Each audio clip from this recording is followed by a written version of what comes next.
you take on that disappointment? Yeah, massively disappointed. Listen, we picked a team with experience, physicality, so certainly to start the game and impose ourselves on Burnley, which they would have been expecting. And then we dangled 2 legs in 2 tackles in the first 30 seconds, allow a ball in our box and 1-0 down. The second goal's not much better from our point of view. Now we defend it, and then by half time we've got 10 men. So Burnley would not have been expecting a game like that, and neither was I. Yeah, so that's decided again. After last week and all the build-up and all the talk about this game, one thing you needed was a quick start, wasn't it, on the front foot, and then when you go behind 15 seconds into the game, you just must undo everything that you've worked. It does if you allow it to. Listen, giving him a 1-goal start is all we've done. As frustrated as I am and as angry as I am with the goal and the nature of it, giving him a 1-goal head start. I think that, listen, the best way to sum it up is you can't kid anyone when you're on the pitch, certainly not the fans, you can't kid them. And the moments in that game where we're second best in competing. And you'll, in this league, regardless of the level, we all know the step up in level. And if you're not good enough because that step up's too big, you can hold your hands up.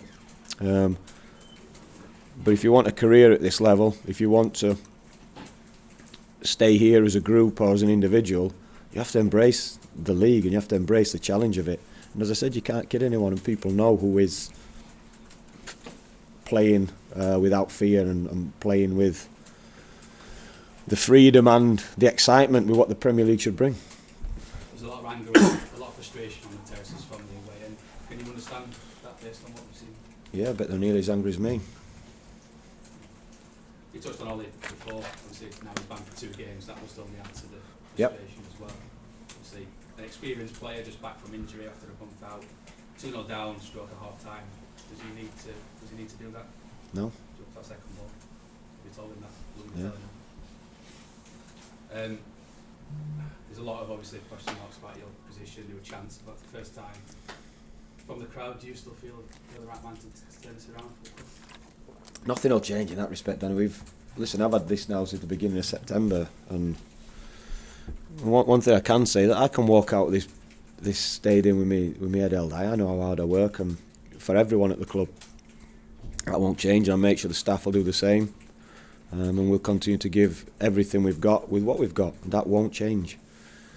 And as I said, the first time I got asked this, however many months ago, you're asking the wrong person. Just finally, George, how was he? Came on? I don't know, because I was just trying to get Jayden information. I've not spoke to him. Any more for Sundays or Mondays? Paul, do you have to think, Paul, sorry, and I'm laboring the point, but what changes with ownership? I mean, we've all been in the game a long time. When the fans seem to have an influence, I just wondered if that changed how you felt, the fact that you might not have the support that you've always had from them. The fans? Yeah. Of course that changes if the fans start changing. Yeah, it changes the dynamic. It doesn't change how I feel about it. It doesn't change my job, if you know what I mean. It's part. I think when you've been in it long enough, whether you're a player and you're getting the stick, manager, I've just said the players in there. I can walk out of here with my head held high. I know I can. But you can't kid people. You can't kid people, and that's what I'm saying to the players now. So yeah, the players, the fans are right to shout, say that weren't good enough. Yeah, I was almost singing along with them at one point. Paul, you're not saying a lot about Ollie. Is it fair to say he's let you and the team down today with that? Yeah, he's let me down. He knows he has. Yeah. Paul, do you see sort of light at the end of the tunnel? Are there any positives you've seen? Out today? Yeah. No. No, nothing at all. No. Listen, 1 or 2 who I know, who I've spoken to, who stuck to the task, stuck to the cause. And again, whether those players are good enough to remain at this level, or not, but you can still see that fans will know, and they'll know the same players as me who's gone out there, still delivered, stuck at it for 90 minutes. But we want everyone to do that. And if we're not good enough, we're not good enough, you know. And we've done that in games, and we get that, but that has to be a minimum in every game. You can't be scared to take the ball. You can't be scared to give the ball away. You can't be scared to stick your head in to stop a shot on your goal. You just can't. Now the dynamic of the group has changed, and this is not an excuse by any means. But everyone knew I wanted to keep the squad together because I knew that's what we would have and that's what we'd bring to this league. And whatever we could have added, if we could have added on top of that, we would have tried to keep the same. But we have changed a lot, and those demands are big on people.